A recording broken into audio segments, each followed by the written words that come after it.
Grimm's Fairy Tales by Jacob Grimm and Wilhelm Grimm. Read by Marama Carmichael Kishimoto. 12 Dancing Princesses. 12 Dancing Princesses. There was a king who had 12 beautiful daughters. They slept in 12 beds all in one room. And when they went to bed, the doors were shut and locked up. But every morning their shoes were found to be quite worn through, as if they had been danced in all night. And yet nobody could find out how it happened or where they had been. Then the king made it known to all the land that if any person could discover the secret and find out where it was that the princesses danced in the night, he should have the one he liked best for his wife, and should be king after his death. But whoever tried and did not succeed, after 3 days and nights should be put to death. A king's son soon came. He was well entertained, and in the evening was taken to the chamber next to the one where the princesses lay in their 12 beds. There he was to sit and watch where they went to dance. And in order that nothing might pass without his hearing it, the door of his chamber was left open. But the king's son soon fell asleep, and when he awoke in the morning, he found that the princesses had all been dancing, for the soles of their shoes were full of holes. The same thing happened the second and third night, so the king ordered his head to be cut off. After him came several others, but they all had the same luck, and all lost their lives in the same manner. Now it chanced that an old soldier, who had been wounded in battle and could fight no longer, passed through the country where this king reigned, and as he was travelling through a wood, he met an old woman who asked him where he was going. "I hardly know where I am going, or what I had better do," said the soldier, "but I think I should like very well to find out where it is that the princesses dance, and then in time I might be a king." "Well," said the old dame, "that is no very hard task. Only take care not to drink any of the wine which one of the princesses will bring to you in the evening, and as soon as she leaves you, pretend to be fast asleep." Then she gave him a cloak and said, "As soon as you put that on, you will become invisible, and you will then be able to follow the princesses wherever they go." When the soldier heard all this good counsel, he determined to try his luck. So he went to the king and said he was willing to undertake the task. He was as well received as the others had been, and the king ordered fine royal robes to be given him. And when the evening came, he was led to the outer chamber. Just as he was going to lie down, the eldest of the princesses brought him a cup of wine. But the soldier threw it all away secretly, taking care not to drink a drop. Then he laid himself down on his bed, and in a little while began to snore very loud, as if he was fast asleep.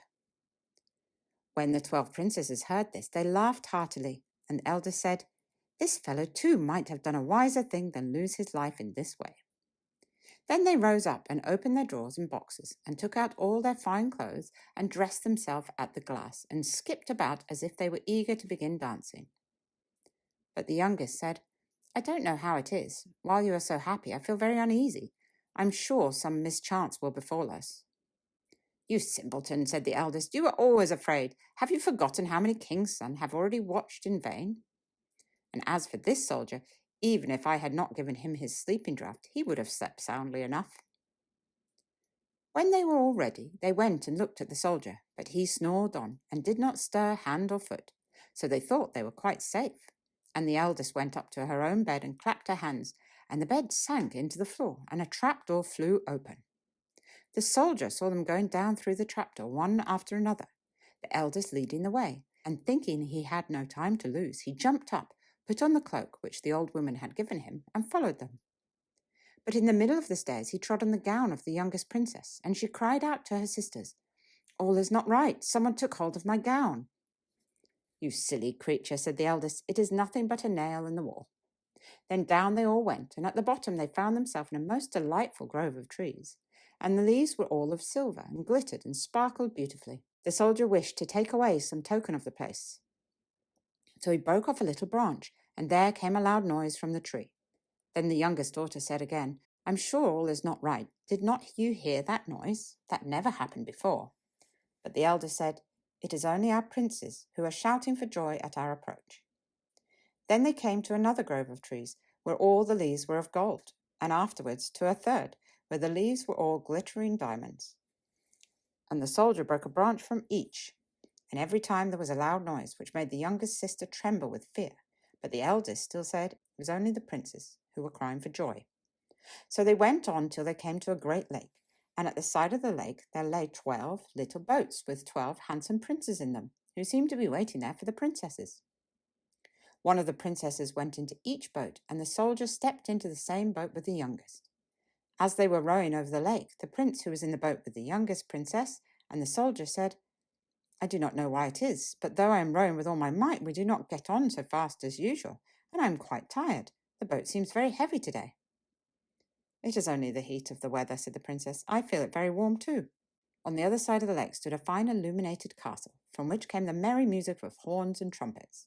There they all landed and went into the castle, and each prince danced with his princess, and the soldier, who was all the time invisible, danced with them too. And when any of the princesses had a cup of wine set by her, he drank it all up, so that when she put the cup to her mouth it was empty. At this too the youngest sister was terribly frightened, but the eldest always silenced her. They danced on till 3 o'clock in the morning, and then all their shoes were worn out, so that they were obliged to leave off. The princes rowed them back again over the lake, but this time the soldier placed himself in the boat with the eldest princess.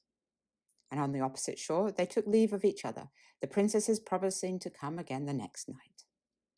When they came to the stairs, the soldier ran on before the princesses and laid himself down, and as the 12 sisters slowly came up very much tired, they heard him snoring in his bed. So they said, "Now all is quite safe." Then they undressed themselves, put away their fine clothes, pulled off their shoes, and went to bed. In the morning, the soldier said nothing about what had happened, but determined to see more of this strange adventure, and went again the second and third night. And everything happened just as before. The princesses danced each time till their shoes were worn to pieces, and then returned home. However, on the third night, the soldier carried away one of the golden cups as a token of where he had been.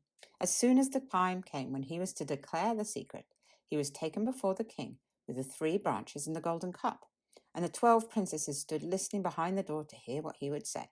"Where do my 12 daughters dance at night?" he answered, "with 12 princes in a castle underground." And then he told the king all that had happened, and showed him the 3 branches and the golden cup which he had brought with him. Then the king called for the princesses and asked them whether what the soldier said was true.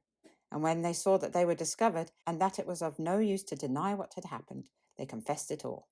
And the king asked the soldier which of them he would choose for his wife, and he answered, "I'm not very young, so I will have the eldest." And they were married that very day, and the soldier was chosen to be the king's heir.